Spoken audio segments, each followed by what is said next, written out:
welcome Max Hart, TCR UK driver. Thank you for coming on and getting involved. How are you? Oh yeah, sure, I'm good. Thanks for having me. Yeah, I suppose I've just been getting by like everyone else, and just can't wait to get back out in the car. Absolutely. And when did you first get into racing and realize this is something you wanted to do? I suppose like I've grown up around it. Like my uncle, he's done a lot of racing, and my granddad.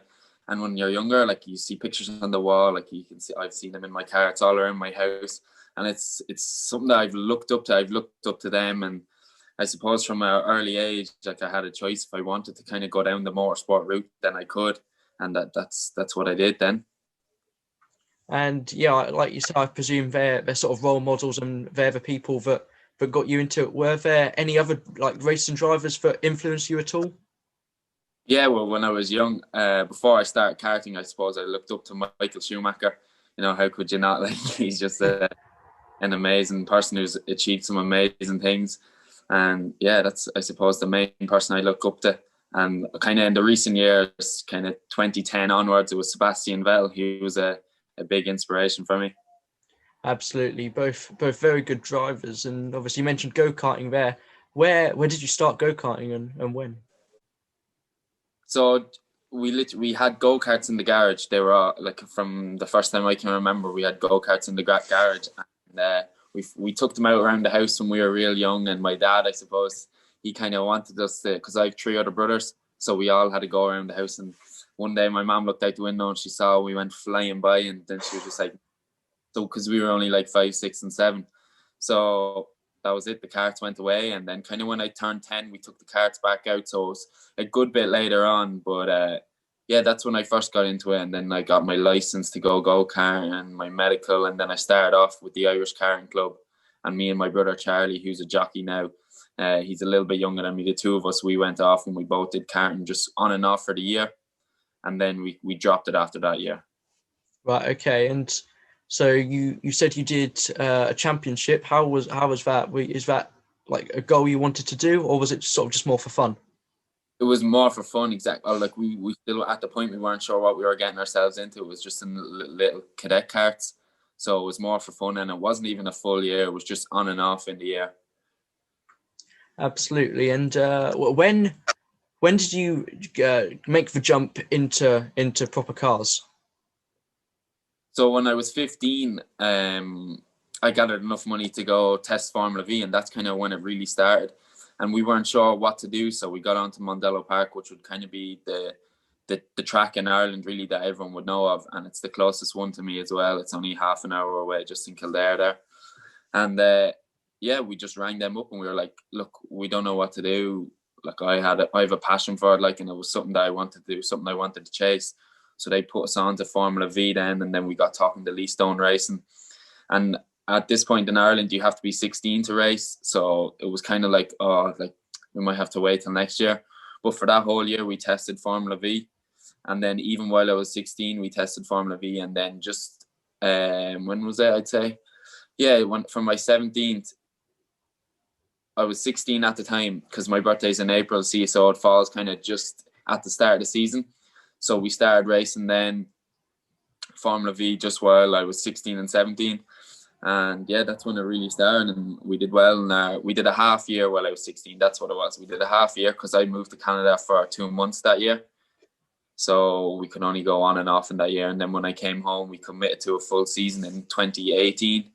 And then we got 8 wins out of 12 that Yeah. year, which was pretty good. Like for my first full committed year, we were happy with that. And the prize for winning the championship was a fully funded race weekend in Brands Hatch in the Leastone 1000, which would be in the Monoposto Mono 1000 championship. So like I was so happy that I got that opportunity. And I suppose from there we went over to Brands, and on our second lap in testing, the engine blew up. So that wasn't Oh good. no. Yeah, that was testing done Oh, for the day. So I was going then in on the Saturday with no testing whatsoever. I think it was a 2 race weekend, so we had qualifying and one race on the Saturday, I believe. And qualifying went okay. Like for my first time, I think I was like 8th or something, so I was happy with that. And then in the race, I'm not sure where I finished in the first race. To be honest, I just remember the second one. So on the Sunday, we kind of had nothing to lose. Like we were just like, let's make the most of this. Exactly. And I ended up, so we were pretty happy with second. Like first time out, that's not too bad. So that kind of, it decided what we were going to do then for 2019, and then we committed to a full season with Lee Stone racing to do Monoposto 1000 again. And yeah, that year went well. I got some wins, I got podiums, I got loads of podiums and fastest laps. But then we had loads of mechanical failures as well, like engines blowing up and drive shafts, and then chains coming off in the race and engine moving back. These were common things that were happening. And it was only towards the end of the year that we started like fixing things and everything started going right. So I ended up finished second in the championship, which still isn't too bad, but like I could have won it. I believe anyway, I could have won it, but look, it wasn't meant to be, I suppose. Yeah, absolutely. And obviously, you know, you've started off with single seaters, and you mentioned sort of at the start there where, you know, you weren't quite sure where to start. What advice would you give to anyone wanting to get into properly racing cars? Because it's a big step up from go-karting. Yeah, it really is a big step. What advice would I give? I would say you have to talk to people. That's important. You want to get as much information as you can. Like, information is key. You want to find out, because people, it costs money at the end of the day, and it only gets expensive from junior series all the way up. So that's, I think Formula V is a really good place to start, and it's not too expensive for the year. So if somebody young wants to start, I think that's the first thing you need to do. You need to go test the car. So if you go test the car, talk to a team or buy a car yourself and run it, but test it, get a feel for it. You have to kind of be committed. You have to just make that jump. Look, if you don't like it, you don't like it. That's when it helps to kind of go with a team and test, where you can see, oh, like, do I like this or not? Either like you buy a car then you're stuck with the car nearly. But yeah, that's what I'd say. Just get on to somebody, talk to them, a team, like, and and try and make the step. Absolutely. And obviously you said Formula V is a great place to start. Did you ever like look at championships like the Ginetta Juniors or the Junior Saloon Car Championships? Because obviously I think for a lot of people, open wheel is a lot more expensive. Was that always the route you sort of wanted to go down? Yeah, look, I honestly, I didn't really know about the kind of the Ginettas and all that, because I was just kind of focused on Formula One. And in Ireland, Ginettas, they have a Ginetta class, but it's a really old Ginetta class. Right. So kind of we're like, Formula V is kind of the best way to go. It's like one of the most competitive single seater series in Ireland here at the moment. So that was it was a great route to go down for me. But for Ginettas, I think if I was at that age and I knew about the Ginettas in the UK, because I can see that's really competitive and a good way to go down, I think it would have been something that I thought about. Absolutely. And what are the Formula V cars like to drive? Oh, they're great cars to drive. Like, they've got no power steering. They're not that fast either. So you have no power steering, so it's hard to turn and all that. You've got no downforce either. Well, very minimal downforce. And look, if you've got a good field of people on your grid and people are willing to do close racing, you can have some real good fun in those cars. Absolutely. And did you get a favourite circuit to drive at? Yeah, Bishop's Court. It's one in Northern Ireland over here. That would be my favourite circuit to drive the Formula V on. Good choice. So you also did a test, I remember seeing, in an F3 Cup car. How did that come about, first of all? So in same year, in 2019, I got nominated for Young Driver of the Year over in Ireland. And look, it's a tough thing to get nominated. Only 6 people in the whole year get nominated, so I was happy to get nominated. And then I made it to the top 3, which was amazing. And just before this F3 testing, I got the opportunity to go to Asia as well. So I went and raced Asia in F4, which we were happy about. And like, same again, it was nearly like the Brands Hatch. We got no testing, we went straight on qualifying. I didn't qualify great, and then we had 3 races, and in the first 2 races I had contact and I lost my front nose cone. And Sepang F1 track, it's really downforce dependent. There's some corners that are flat in 6th gear, so you can think it's crazy, like, you need every bit of downforce you can get. There's a reverse grid for the 3rd race, and I think I finished 5th in that one, so that was good. We were happy there. And then I was starting 4th, I believe, for the last race, and then this was kind of all or nothing once again. Like, Brands Hatch just give it all, and that's what we did. We got up to 2nd, and then on the last lap we lost back to third, and then we nearly lost fourth, but we managed to hold on to third place. So a podium in my first weekend in F4 in Asia was pretty good as well. And then when we came home, we had the Young Driver of the Year, the final section, and we ended up finishing in the top 3, which we were happy about. We lost out to James Rowe, who's a really good driver. He raced in America. And the other one was William Kelly, who's a good car racer, an Irish guy. And yeah, and then that F3 Cup test came about. Martin Daly, his son Dara, was racing in it all year. And at Silverstone, Dara was racing it there. Or Martin was racing it in Silverstone, sorry. And he just rang me and we talked about it for a while. And he was like, because in Ireland, there's a lot of people who want to try to help out young drivers like Martin. Like he's a great guy and a good pal of mine as well. And he was like, look, we can give you this opportunity. And then that's it. I got a free test in an F3, which doesn't really come about often. But yeah, it was really good fun. And the car's amazing. It's got really good downforce and you can just feel the power in it as well. And yeah, brilliant circuit to test it on as well. Obviously, they go well in hand as well. Yeah, exactly. Yeah, unfortunately, we weren't on the full Grand Prix track, but we were still on the national. And like you can just guess, I think it's Brooklyn's down at the end. That was pretty cool around there. It's really a high downforce dependent corner when you have the downforce. Absolutely, brilliant car, and they're great to watch always. F3. So obviously 2020 you moved to TCR UK. When did that deal come about and how did that all start? So we had plans to do F3 Cup and British F3. We weren't sure what we wanted to do, but we wanted to kind of do something F3 because I wanted to keep going down the single seater route. But we went to the Autosport show actually around this time last year or a few weeks ago last year, and we were talking to Maximum Motorsport there. Like we weren't sure about it, but we were looking at the Volkswagen Cup cars. And we were like, oh, this could be an option. We weren't really sure how competitive they were or anything like that. But then COVID came about and then we weren't sure what we were going to do. And I suppose everything just got lost then what we were going to do. And then Stuart and Maximum Motorsport, he came to us and he just gave us a really good deal to test the TCR car. And that's what we did. There was a one race weekend deal in place to race in Alton Park. And that went really well. The test went really well. And then that kind of, we couldn't wait really for the first race weekend in Alton Park. Well, that's brilliant. And it's obviously, I guess you're happy you chose to do that. Yeah, no, I am super happy. And at the time we weren't sure what the decision, would it be good or would it be bad, or should we stay in the single seater route? Because not just my family, myself as well, like I miss single seaters now, and single seaters was something that we wanted to go down, like keep on the F1 route. But look, the decision we made, it's paid off now and we can't wait for next year. Yeah, so can I.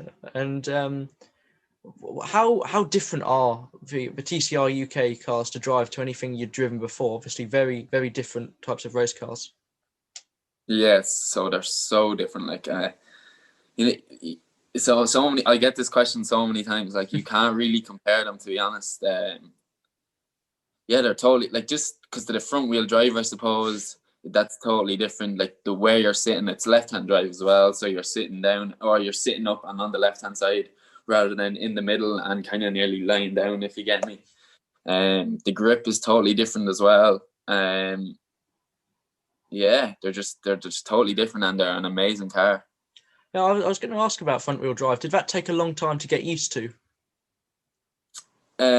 Not really, no. To be honest, it didn't. Like that was something that I was kind of prepared. Like, okay, this is gonna be very different, but it wasn't. I think it could be down. I've got a sim at home here, and I train a lot on that, and I was doing a lot of practice on that before the first time I went out in the car in the first race weekend. So I think that kind of helped.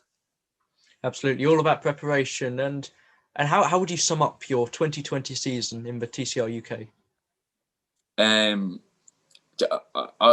I like you don't want to sound really cocky or anything, but I think I did quite well. Like there were 7 races and I got 7 podiums and 1 win. In the first race weekend, coming home with 2 podiums was good. I had a little bit of a battle as well with Dan Kirby, which was kind of all new for me with these cars, a little bit of bumping and everything like that. So getting 2 podiums on my first race weekend was pretty good. And then going out in Silverstone, and then we were closer. I was a good bit off Lewis Kent and Henry Neal in the first race. So then at Silverstone, we were a lot closer. There was 6 tenths, I believe, between the top 6 cars in qualifying. And then I was fighting for the lead, fighting for second place and third place in Silverstone. So that was good. Another 2 podiums there. That was good. And then Donington came about, and we were so close. Like, you could throw a blanket over us. That's what I've that word's been thrown around a good bit. You could throw a blanket over us in the 3 races. I was leading some of them. I was second. I was defending hard. It was so fun. And then kind of in the final race, I got that opportunity. And I remember being on we have intercoms in the car, and the safety car came out, and there was like 3 or 4 laps left. And my engineer, Kevin, he was like, right, Max, concentrate now, get some heat into them tires. And he was like, you do what you need to do. And he, like, that's when I knew. I didn't say anything back. I just knew it then. And then down into the first corner, down into second place, up the inside on Henry Neal. And then out the back, just, I'm not sure what corner it is. Just, I think it's McLean's maybe, or something like that in Donington. Up the inside once again on Lewis. And then those 2 lads were kind of battling. And then I was just like trying to get away, and I got away and eventually took home my first win, which was pretty good. I had a really good season, I suppose. Yeah, it's absolutely amazing. And, you know, there's some really competitive drivers in the TCR UK as well. Yeah, the likes of like Lewis and Henry, like they were super competitive for us this year, and they were kind of always where we wanted to be. Even in the last round, we had Sam Osborne. He's a touring car driver, I believe. Yeah, he was really good, and he got really unlucky in the races. But look, I've raced against some good guys, and especially this year, it was tough, but it was nothing that I wasn't able to handle. Yeah, definitely. And obviously, what would you say were your highlights? I guess obviously the maiden race win at Donington at the end of the season is definitely one of them. Yeah, that's got to be it. That's got to be my biggest achievement of last year. Yeah, and the first 2 podiums I got, like we just weren't expecting it, I suppose. And yeah, they would be my achievements, I suppose. And had you raced all of the circuits that you'd gone to? Yeah, I'd raced them all before on single seaters in the UK. So. Oh, okay. Well, I won't keep you for too much longer. You've been brilliant and given a great insight. Just to finish off, you've obviously signed up for the TCR UK this season. This time in a Hyundai. Tell me how that came about. Yeah, so we'd been talking to Stuart all year. I got an opportunity actually to race BTCC with Team Hart. Really? But yeah, I couldn't raise the budget for that, unfortunately. So we pushed hard for it. We had sponsors that were willing to come on if we were going to race it, but we just couldn't raise that last bit. So we were still talking to Stuart, and yeah, he just said, look, we're going to get this new car in. It's going to be new. And yeah, that's kind of how it came about. And then there was it was our backup plan, really. And yeah, it's looks like it's going to be a really exciting year. It looks to be big grids, and well, my hopes are, my plans are to win the championship. I believe I can win it. We're going to do some pre-season testing. I'm going to be on the sim the whole time. I'm going to be well prepped for it. I'm going to be mentally fit and physically fit, and just on the days, hopefully, I'll be able to perform how I should. Absolutely. And obviously you're driving Hyundai. How different do you think it will be compared to your old car?